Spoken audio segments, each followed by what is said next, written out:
Halo teman-teman, balik lagi bersama aku Herdetia dari Planting Studio. Di video kali ini kita bakal ngebahas sebuah hal yang penting ketika kita pengen ngedesain sebuah user interface, yaitu grid. Mungkin banyak dari kalian yang masih bingung gitu ya, kalau ngedesain tuh pakai grid berapa di website, terus di tablet, mungkin juga di mobile, terus juga mungkin bingung pakai margin berapa, gutter berapa. Nah, di video kali ini kita bakal ngebahas itu semua. Contohnya tuh kayak gini.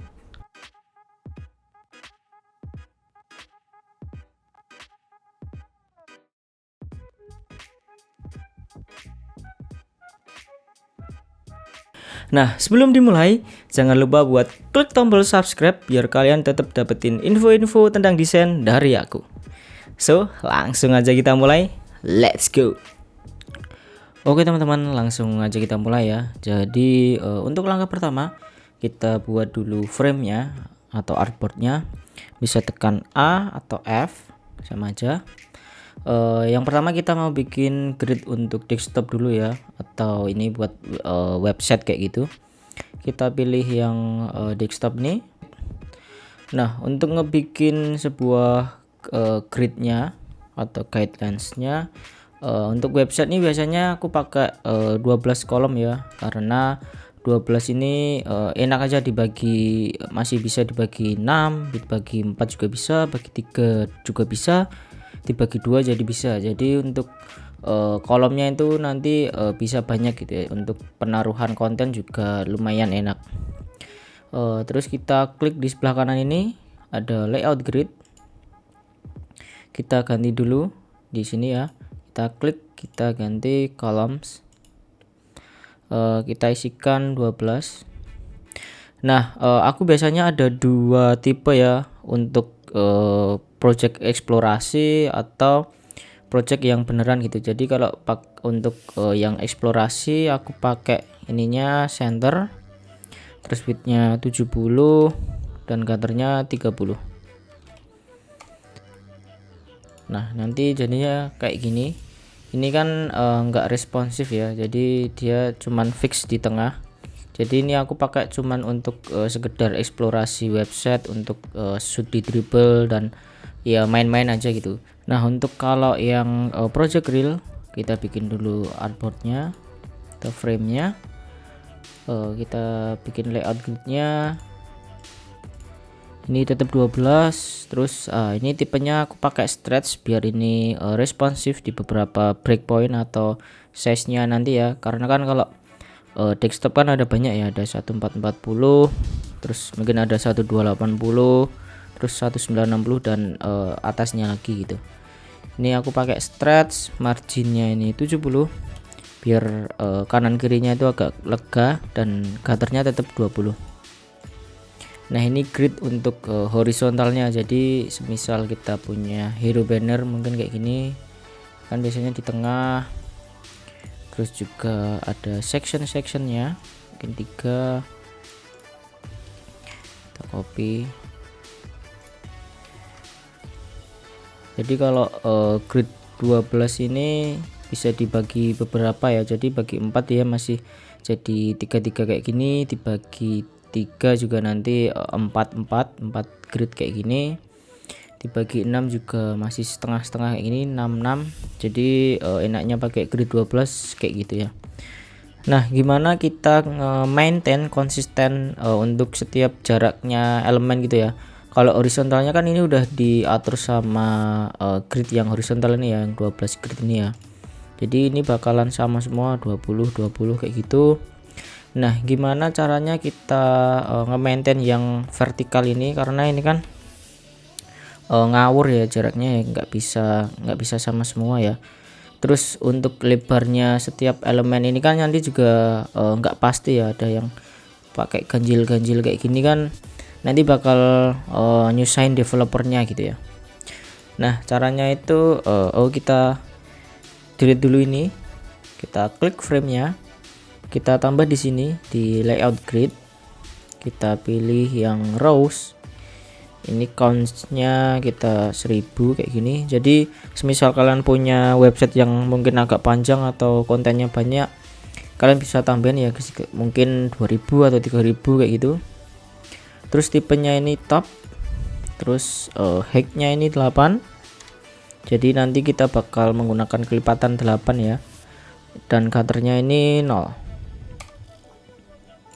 Nah, bisa dilihat ya. Jadi ini kita menggunakan kelipatan 8 ya. Jadi semuanya bakal lebih konsisten lagi sampai ke misal tadi kita misal ada hero nya ya, atau mungkin banner di atas above the fold.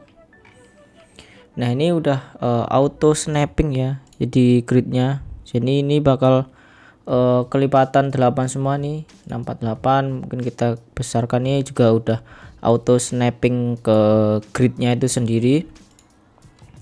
Terus ini juga mungkin kontennya kayak tadi. Nah ini bakal semuanya itu kelipatan 8. Kita copy.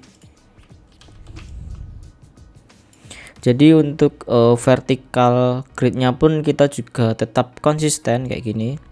Jaraknya juga ini 40, kelipatan 8 semua. Nah terus gimana ngatur jarak kalau kita kan semisal kita tuh biasanya geser-geser sendiri pakai arrow gitu ya. Kita pas-pasin dikit satu-satu kayak gini kan otomatis bakal off dari grid ya, nggak snap gitu ya. Nah kalian bisa pakai cara ini, di ini atas kiri ini main menu, kalian masuk ke preferences, terus pilih nodes amount. Nah yang small nodes ini biasa ya, ini kalau kita geser 1 pixel gitu ya, jadi ini tetap satu aja satuannya. Nah yang kedua ini ketika kita pakai shift gitu ya, jadi biar lebih cepat lagi ngaturnya kan. Kalau satu-satu semua kan ya bakal lama banget. Nah kalau yang pakai shift atau big nodes ini kan kita lebih cepat untuk ngaturnya. Nah ini kan di sini 10, padahal ketika kita pengen konsisten tuh ya harus jaraknya sama semua, dan kita udah tadi pakai vertical gridnya kelipatan 8 gitu ya.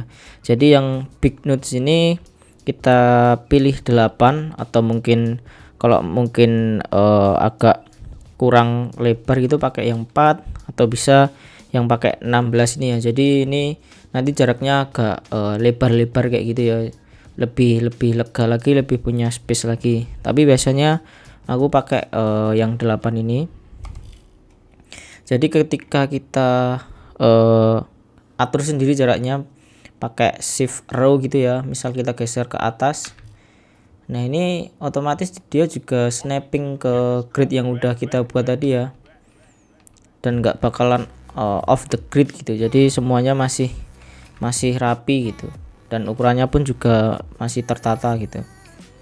Nah ini bakal ngebantu banget buat kalian, terus juga buat developer kalian ketika mungkin di slicing atau diubah ke front end dan lain-lain kayak gitu.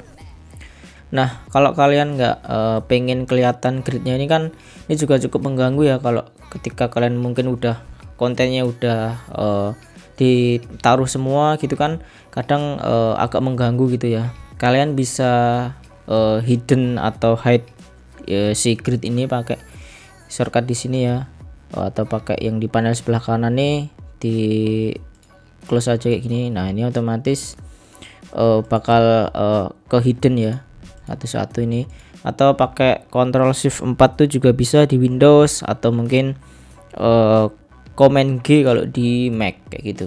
Jadi kayak gini ya, nantinya dia bakal ke hidden atau dia bakal show. Terus kita bakal ngebuat grid untuk tablet ya, atau mungkin iPad kayak gitu. Kita pilih dulu framenya, tekan A atau F, ini pilih yang iPad mini.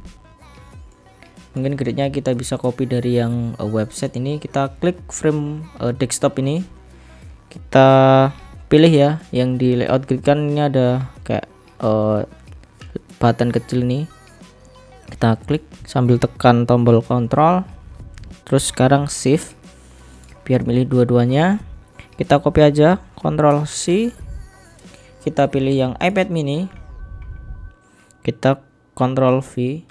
Nah ini kan otomatis dia ngepaste apa yang kita copy dari desktop ini tadi ya. Terus untuk iPad atau mungkin tablet ini kita nggak gunain grid 12 ya, karena ini bakalan sempit banget gitu ya. kita ganti menjadi 8. Nah ini agak lega ya untuk pembagian kontennya nanti, karena kan size nya juga lebih kecil daripada desktop. Kalau desktop kan lebih lebar, kalau tablet kan mungkin lebih kecil lagi dari desktop, jadi kita kurangin untuk kolomnya.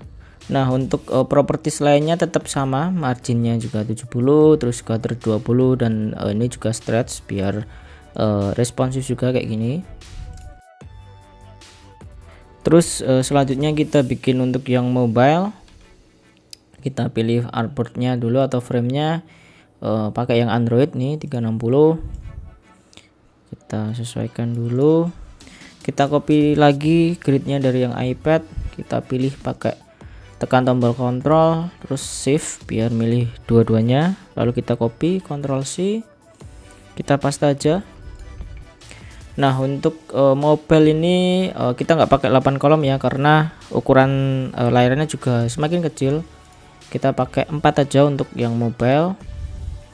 Terus tipenya ini tetap stretch. Untuk margin kita ganti 35 biar kanan kirinya ini cukup ruang, jadi nggak terlalu mepet juga.